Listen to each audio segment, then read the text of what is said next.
அஸ்ஸலாமு அலைக்கும் வரஹ்மத்துல்லாஹி வபரகாத்துஹு. ஐயா, ஜனங்களுக்கு நிம்மதி இல்லை, சந்தோஷம் இல்லை.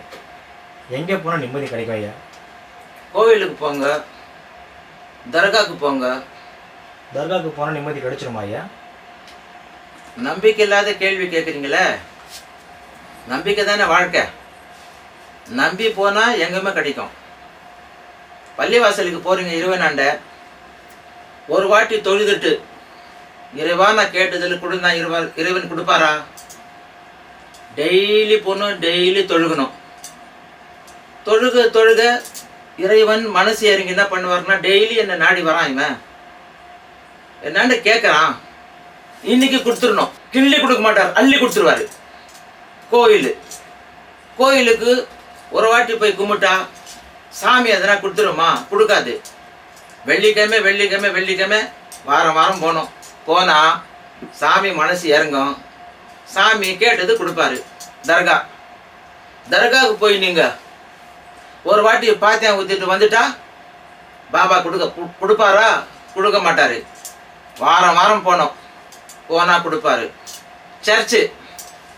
சர்ச்சுக்கு போய் ஜபத்தில் உக்காந்து ஒரே ஒரு வாரம் கர்த்தரே நான் கேட்டதெல்லாம் கொடுங்கன்னா கர்த்தர் கொடுப்பாரா? கொடுக்க மாட்டார். கர்த்தர் ஒரு வார்த்தை சொல்லுகிறார், கேளுங்கள் தரப்படும், தட்டுகள் திறக்கப்படும். கேட்டாதான் கொடுப்பார். கர்த்தர் கூட கொடுப்பார். தர்காவுக்கு போகிற முறை சொல்கிறேன்.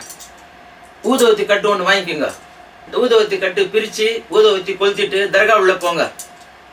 சில பேர் படிச்சுன்னு இருப்பாங்க, சில பேர் கையெடுத்து துவா கேட்டுன்னு இருப்பாங்க, சில பேர் ஜிக்கிர் பண்ணின்னு இருப்பாங்க. ஜிக்கிர்னா இறைவன் மந்திரத்தை சொல்லி இருப்பாங்க. மத்தியில் நீங்கள் கூட உக்காந்துக்குன்னு பாபா ஆண்ட உங்கள் கோரிக்கை வைங்க. மன உருகி கேளுங்க, பாபா நான் இந்த கோரிக்கை வைக்கிறேன், இந்த கோரிக்கையை நீங்கள் முடிச்சு கொடுங்கன்னு பாபா ஆண்ட கேளுங்க. பாபா ஆண்ட கேட்டுட்டு, பாபா தொடர்ந்து நான் உங்கள் தர்காவுக்கு 7 வாரம் வரேன், 11 வாரம் வரேன், 21 வாரம் வரேன் அப்படின்னு வேண்டிக்கின்னு இப்போ நான் தர்காவுக்கு போகிற முறையை சொல்கிறேன். வியாழக்கிழமை போகலாம், வெள்ளிக்கிழமை போகலாம். வியாழக்கிழமை வெள்ளிக்கிழமை உங்களுக்கு வேலை இருக்குன்னா ஞாயிற்றுக்கிழமை போகலாம். ஆனால் ஞாயிற்றுக்கிழமை போனோன்னா ஞாயிற்றுக்கிழமை போய் தர்கா அன்னைக்கு பாபா முன்னால் உக்காந்துட்டு மன உருகி கேட்கணும். நீங்கள் கேட்கும்போது உங்கள் வார்த்தைகள் பாபா காதுக்கு போயிடும். பாபா சில வாரங்களுக்குள்ள உங்கள் வேலையை முடிச்சு கொடுத்துருவாரு. முடிச்சு கொடுத்தவனே நீங்கள் பாபாவுக்கு காணிக்கை செலுத்தணும். காணிக்கை அப்படின்னா என்ன? இன்னும் பெருசாக கொடுக்க போகிறீங்க. நீங்கள் 50 ரூபாய் ரோஜாப்பூ, ஒரு சென்ட்டு பாட்டிலு, பாபா மேலே போத்துறதுக்கு ஒரு துணி, அலஃப்னு சொல்லுவாங்க அந்த துணி, இந்த 3 பொருளும் வாங்கிக்கோங்க. தர்காண்ட போங்க. பாபா காலடியில் உட்காந்துக்குன்னு ஒரு பாய் பாத்தியம் ஊதின்னு இருப்பார், அவங்களாண்ட கொடுங்க. கொடுத்துட்டு இது பாபாவுக்கு செலுத்திடுங்கன்னு சொல்லுங்க. அவர் என்ன பண்ணுவார்னா இந்த பூவை எடுத்து பாபா மேலே போடுவார். சென்ட்டு பாட்டில் பிரித்து பாபா மேலே ஊற்றுவார்.